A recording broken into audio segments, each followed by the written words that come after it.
ഇനി നിങ്ങൾക്ക് കേൾക്കണോ, ഇമാം റാസി റളിയല്ലാഹു അൻഹു അവിടുത്തെ തഫ്സീറുൽ കബീറിന്റെ 10-ാം വാല്യം 130-ാമത്തെ പേജ്, ആ തഫ്സീറുൽ കബീറിന്റെ 10-ാം വാല്യം 130-ാമത്തെ പേജിൽ മഹാനായ ഇമാം റാസി റളിയല്ലാഹു തആല അൻഹു തങ്ങളും പറയുകയാണ്. എന്താ പറയുന്നത് കേട്ടോളൂ. ഇതേ ആയത്ത് ഉദ്ധരിച്ചുകൊണ്ട് തന്നെ പറയുകയാണ്. വഅന്നഹും ഇദാ ജാഊഹു, നബിയുടെ സമീപത്ത് പാപം ചെയ്തു പോയവർ വന്നാൽ, ഫഖദ് ജാഊ മൻ ഖസ്സഹുല്ലാഹു ബിരിസാലതിഹി വഅക്റമഹു ബിവഹ്യിഹി, അല്ലാഹു റസൂലും വഹി കൊടുത്ത് നബിയുമാക്കിയ മഹാനായ വലിയ പ്രത്യേകത ഉള്ള അടുക്കലാ വരുന്നത്. അല്ലാഹു പറഞ്ഞേച്ച ആൾ അടുക്കലാ വരുന്നത്.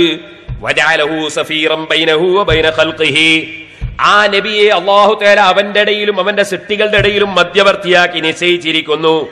വമൻ കാന കദാലിക, അങ്ങനെയുള്ള ഒരു മധ്യവർത്തിയാവുമ്പോ ഫൈനല്ലാഹ ലാ യറുദു ശഫാഅതഹു, നബിയുടെ റെക്കമെൻഡ് ഒരിക്കലും അല്ലാഹു തള്ളൂല. അതുകൊണ്ടാണ് റസൂലുള്ളാഹിനോട് പറയണമെന്ന് പറഞ്ഞത്.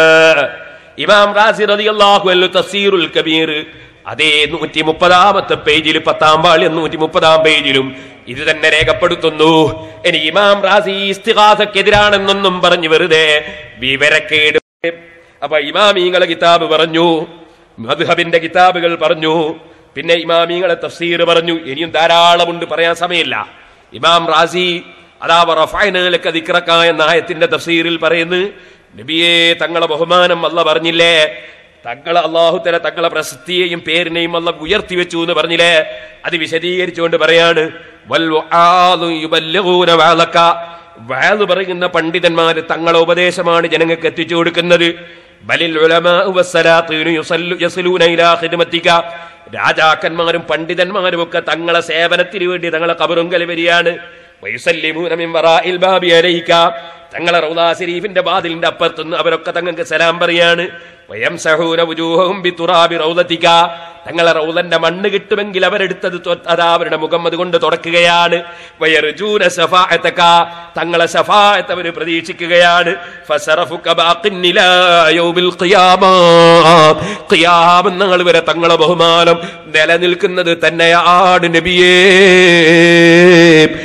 ഏത് മുജാഹിദ് വന്നാലും ഏത് സലഫി വന്നാലും അവിടുത്തെ ബഹുമാനത്തിനൊരു കുറവുമില്ല.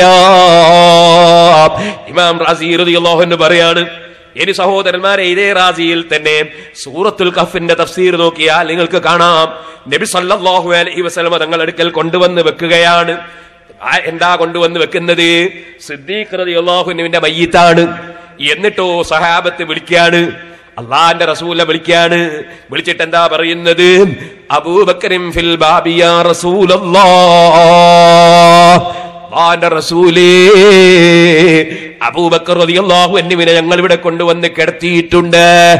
അപ്പൊ ഖബറിന്ന് സഹാബത്ത് കേൾക്കുകയാണ്, അദ്ഖിലുൽ ഹബീബ ഇലൽ ഹബീബ്, പ്രിയപ്പെട്ട നബിയുടെ അടുക്കലേക്ക് പ്രിയപ്പെട്ട സിദ്ദീഖുൽ അക്ബറിനെ പ്രവേശിപ്പിക്കുവീൻ. ഇത് റാസിയിലുള്ളതാണ് മൗലൈമാരെ. റാസി ഇമാമിന്റെ തഫ്സീർ തൊടാൻ അവകാശമുണ്ടോ നിങ്ങൾക്ക്? ഇബ്നു കസീർ തൊടാൻ അധികാരമുണ്ടോ നിങ്ങൾക്ക്? ഖുർത്തുബി തൊടാൻ അധികാരമുണ്ടോ നിങ്ങൾക്ക്? ഇമാമിങ്ങളെ കിതാബ് തൊടാൻ അധികാരമുണ്ടോ നിങ്ങൾക്ക്? നിങ്ങൾ ഈ ഇമാമിങ്ങൾ മുഴുവനും അവരെ സർവ്വ കിതാബിലും ശിർക്കും കുഫറും എഴുതി വെച്ചിട്ട് കാഫിറ എന്ന് പറയുന്നവരല്ലേ, മുശ്രിക്ക എന്ന് പറയുന്നവരല്ലേ. ഇമാമിങ്ങളെ മുശ്രിക്കാക്കിയിട്ട് നിങ്ങൾ മുസ്ലിമീങ്ങളാണല്ലേ. ഇനി കേൾക്കണോ, ഹദീസിലേക്ക് കടക്കട്ടെ.